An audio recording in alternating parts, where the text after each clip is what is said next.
In the heart of the night, this world will bright. We will set it alight. In the heart of the night, in the heart of the night, this world will burn bright. We will set it alight. In the heart of the night.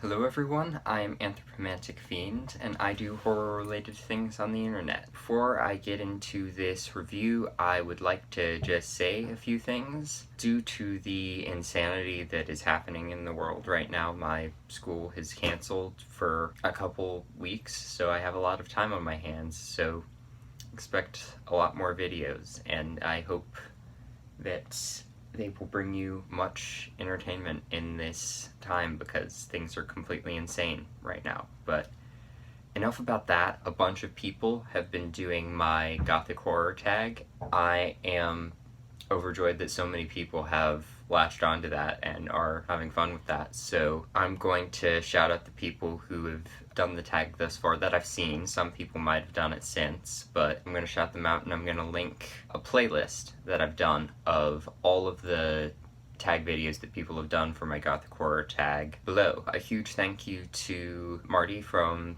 Trash Picture Show, Danny with the Trash Stash, Mr. Wicker, Sean Urshin over at the Horror Corner, and to Ross from Random Horror, and to anyone else who has done the tag that I might have potentially forgotten or that has done the tag since then. Playlist of all of those awesome people will be linked below. Enough with all the other stuff. Here is my review. Of course, I'm doing Chamber of Horrors. This is a movie that came out in 1940, and it's not exactly a horror movie. It's really more of a murder mystery, but it's got sort of a nice gothic atmosphere to it. Essentially, the story here is that there is this man who is about to die. He's left his will to this one son who's his heir, and if he dies, it's left to another relative of his. He passes in the prologue, which is set in 1928, and then it fast forwards several years to 1938, and we get caught up with our main protagonist, who is this girl, I forget her name, who I think is the heir. Someone gets murdered, I'm not gonna say who, because that's a spoiler, and she freaks out and goes to the police and starts unraveling this whole mystery that leads her to the old manor of the Selford family, and things get progressively more twisty and turny from there. Soundtrack on this movie is kind of standard 1940s spooky and melodramatic, but it's a bit more refined because this isn't really an in-your-face horror movie. It's a murder mystery, so it's a bit less in-your-face horror music. It's definitely a bit more just ominous. They don't use it a whole lot. They only use it in a few scenes. The rest of the movie is actually very silent. The sets for this movie are gorgeous. There's a crypt, there's an old manor, there's these hillsides around the manor, the village. All of it is very elegant and gothic and shadowy and really beautiful and everything up my alley, and it's filmed really well. Film quality is not very good, but that's just due to age and people kind of ignoring this movie and not restoring it because it's not really one of those big classics or anything. But yeah, it's a beautiful looking movie. The costumes are also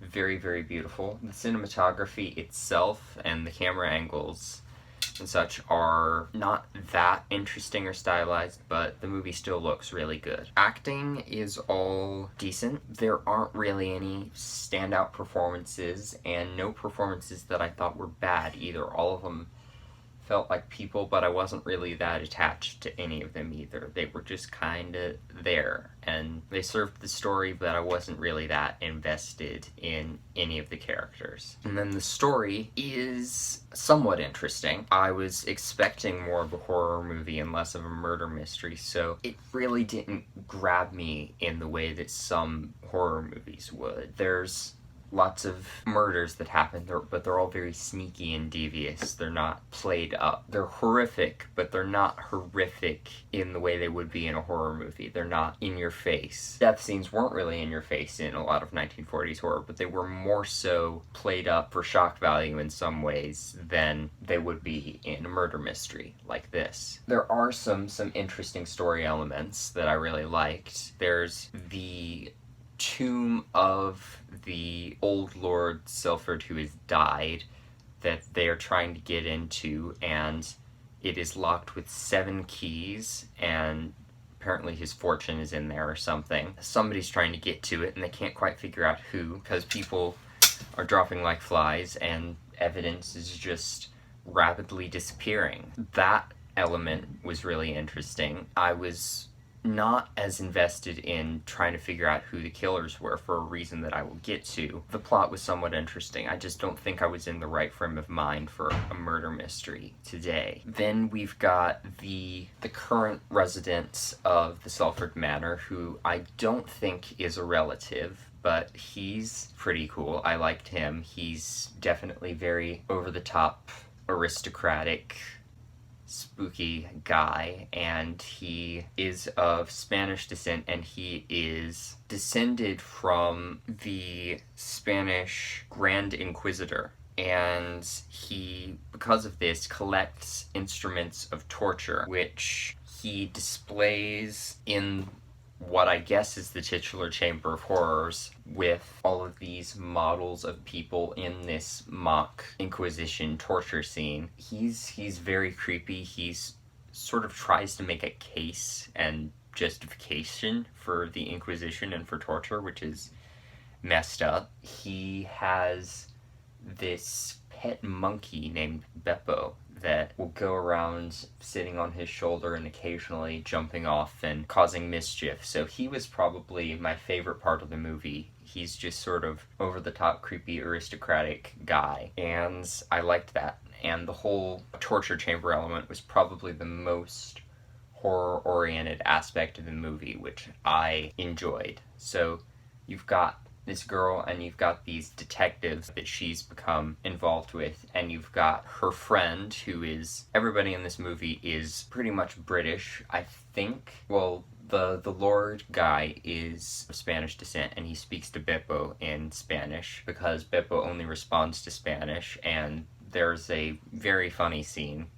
Well, not super funny, but it's maybe, it's funny for the movie, I suppose, because there's definitely humor in the movie, but nothing really emotionally grabbed me about this movie.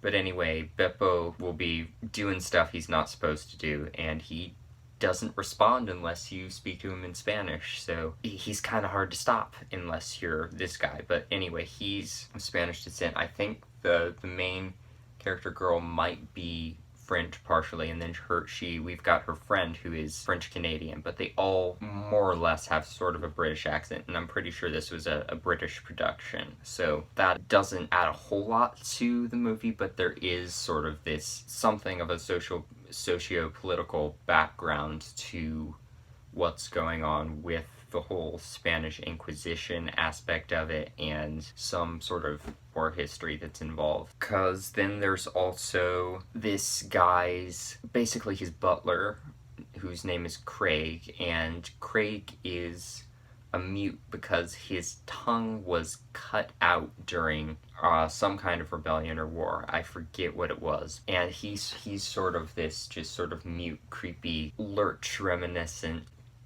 guy, and everything about the mansion and them is very sort of gothic, and I like that. So you've got them, our main character's friend. At first I found her kind of obnoxious because she's very sort of happy-go-lucky, and regardless of what's happening, she tries to stay in that state of mind, but I sort of warmed up to her sort of snarky, trying to push humor into every situation attitude in this film, and there were some parts of the movie that just felt kind of dull to me, and she made them more entertaining. So I didn't really like her at first, but as the movie wore on, I liked her more as a character. That's really all I have to say about Chamber of Horrors before I get into the spoilers for this movie. It is a decent little murder mystery thriller type movie with really nice gothic visuals to it, but it didn't really emotionally grab me, but I also wasn't expecting a murder mystery, so I don't know if I was actually in the right frame of mind for this movie or the right mood. I might want to go back to it and try it again. But if you really do like more straightforward, action-packed horror kind of movies, this one's not gonna be for you. But if you like a good murder mystery, I recommend checking it out. I definitely don't have any real strong feelings on this movie. It's a very take it or leave it kind of movie, but they did a nice job with it, and it's a decent film, so if you want to check it out, I think you should. So that is my spoiler-free review of Chamber of Horrors, so here are the spoilers. In this movie, we've got Mr.